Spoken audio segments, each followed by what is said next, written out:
All right, so now we were eliminating fractions in equation. The next thing is to do is eliminating decimals from equations, okay? So it is all, like your book said, it's also easier to solve equations containing the decimals by eliminating decimals. The decimals can be eliminated by multiplying each term by the lowest common denominator.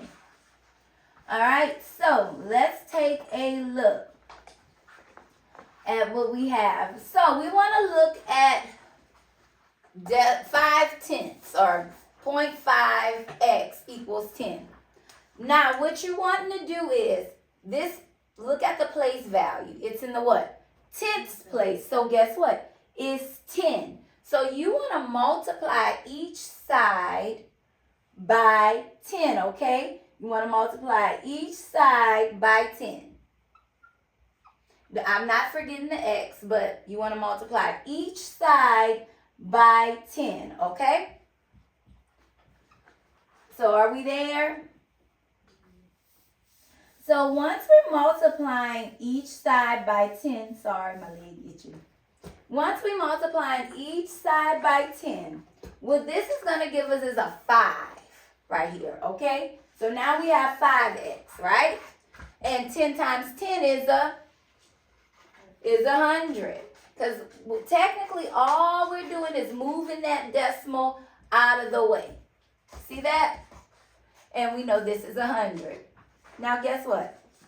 We're set up for greatness again. Back to those kind of fractional problems. So we're going to divide, right? Because the opposite of divide is, the opposite, we're going to divide because we have 5. Because the opposite of multiply, because we have 5 and x, when they're together, it means multiply. But now our operation is telling us to divide, right? By 5. We do it on this side and we do it on this side, right? So we know these cancel out, correct? And it leaves us with x. Now we do what with this? We divide. And if you need to, you can take and do this. It's whichever way you are comfortable with. If you could do it like this, or you have to rewrite it like this, you can. We know 5 goes into 10 2 times, which will leave us with 10, right? And then we'll have a 0. 0 and 0 is 0. So we know x is equal to what? 20. X is equal to 20. And that's your answer, all right? X is equal to 20. Easy enough? It just tried to trip us up a little bit. But anytime you have a decimal, you're going to take the most common or the lowest, and and it says the lowest, but that's not necessarily true. But we're going to get to some problems where that's not true. Because sometimes if you have 2 numbers behind the decimal, what's going to happen is you're not going to multiply it by 10. Or you're not going to just move that decimal once. You're going to do it by 100 because you have numbers in the hundredths place. But you're going to see that in just a minute. But we're working with the tenths place right now. The tenths place. So we know we're going to do what? Multiply each side by what? Not 2. Look at the decimal. 10, right? 10. And we know that 10 really just moves this and make it a what? A 2y, right? And then we're going to multiply this side by what? 10, right? Because this is tens. Because this place value is the tenths place. So instead of doing this, just drop the decimal and put 2y, okay? And then multiply by 10.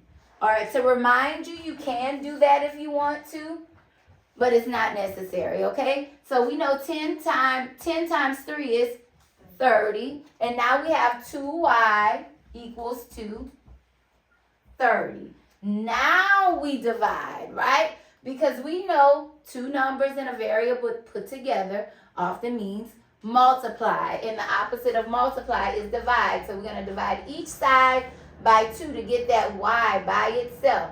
So y equals to what? We don't know yet, right? So we need to divide. And you can get your calculator out since we're just working together and divide. Put 30 divided by 2 in there and tell me what you get.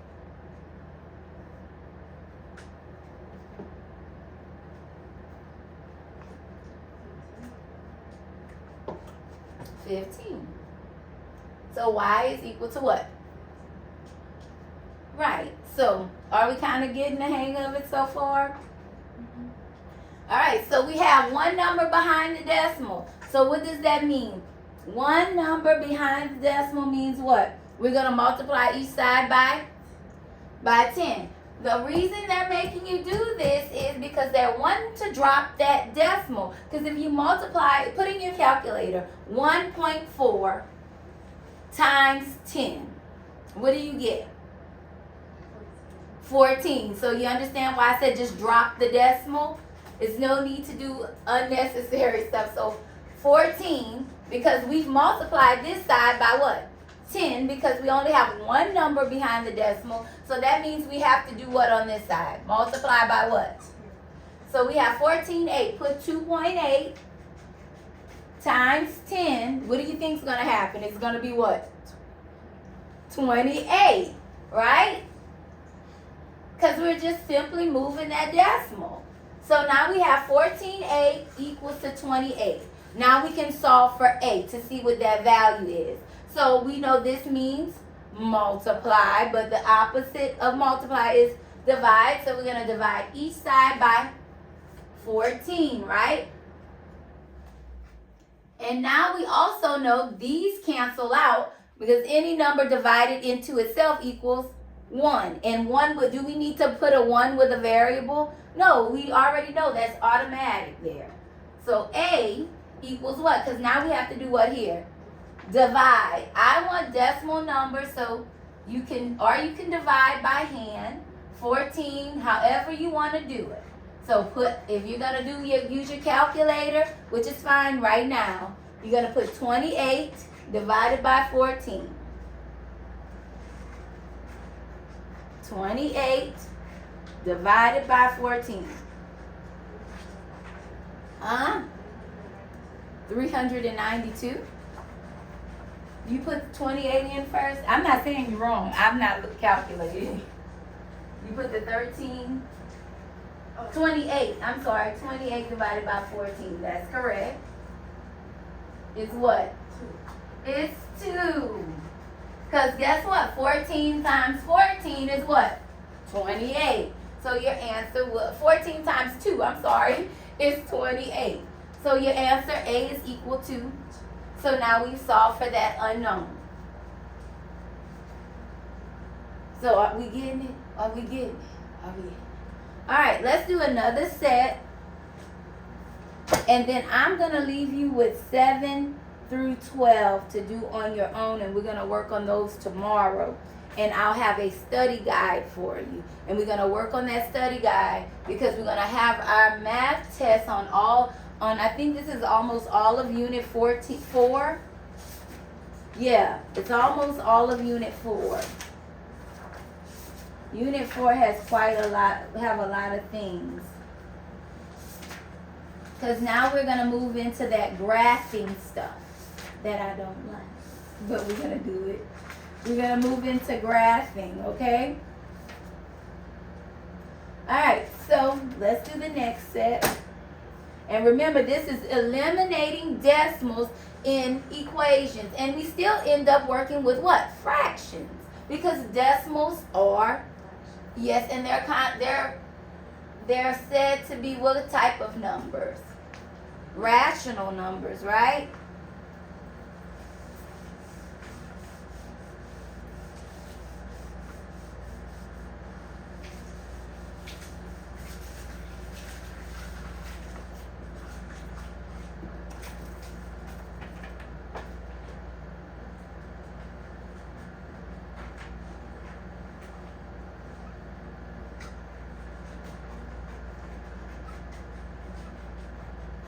And did you guys notice that the variables are changing?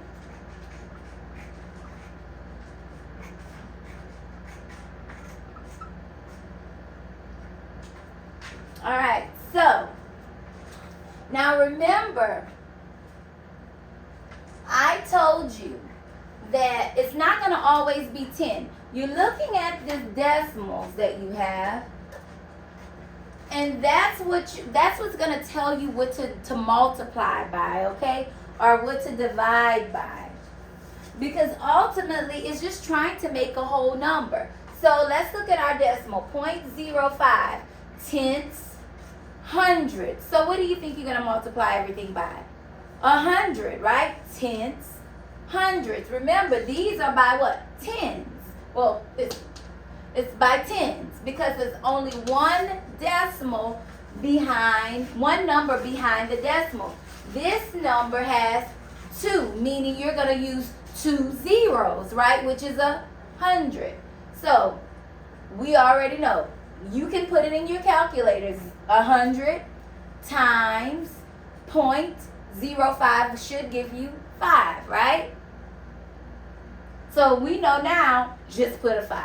So now we just have what? 5b. I'm going extra. So, but now we multiplying here times 100. 100 times 8 is what? 800. So now we have 800 equals to 5b. Now we know what? That means multiply. So we have to do the opposite, which is divide. We're going to divide each side by 5. And we know 5 goes into 5 once. That's going to leave us with b by itself. Now divide what? 800. Put it in. 800 divided by 5. 60, right? So b is equal to what? 60.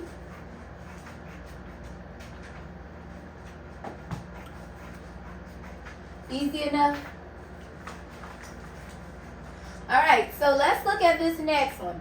We're going to go on this side because this one is a larger number. And if we multiply by 10, it's still going to not give us the whole number we're looking for. So how many decimals do we have behind this place? We have how many zeros were we going to use? 2. So that means we're going to multiply each side by what? 100, right? 100. We're going to multiply each side by 100. Remember, this one is where we started. So we know this number is just going to be 826. But this number is going to change. What's 100? Get your calculator. 100 times point decimal 2 will give you what? You're right. It's going to give you 20. So now we have what? 20x. Looks a little bit better to work with. So ultimately, you're trying to get the number to a whole number instead of a decimal number. So now we're going to do what? Divide. Very good. 20 and 20. Get your calculator because we know this is going to be 1 and x is going to be equal to what? Get your calculator. So you're going to put 826 in first, divide by 20, and then, yeah. That is correct. 41.3 is the M. That's what x is. We solved for x and got 41.3. All right, let's move on to this last one. Now, we have one number behind the decimal here, one number behind the decimal here. So we know it's safe to say we're going to multiply each side by what? 10. So, times 10 times 10. So we know this is automatically going to be a what? 20 what? 27. And then this is going to be what? It's going to be what? 3. Right? So we have 27 and 3. 3y. So we've got what we needed, right? We know now the next step is to what? To divide. Very good. We're going to divide each side by 3. 3 divided by 3 is 1, so we left y by itself. Put in your calculator. 27 divided by 3 is 9. So y is equal to what? 9. And that's it. Is this one hard? Y'all think this is... It's still the same thing that we were doing when we were doing fractions, but it's just with decimals. Okay?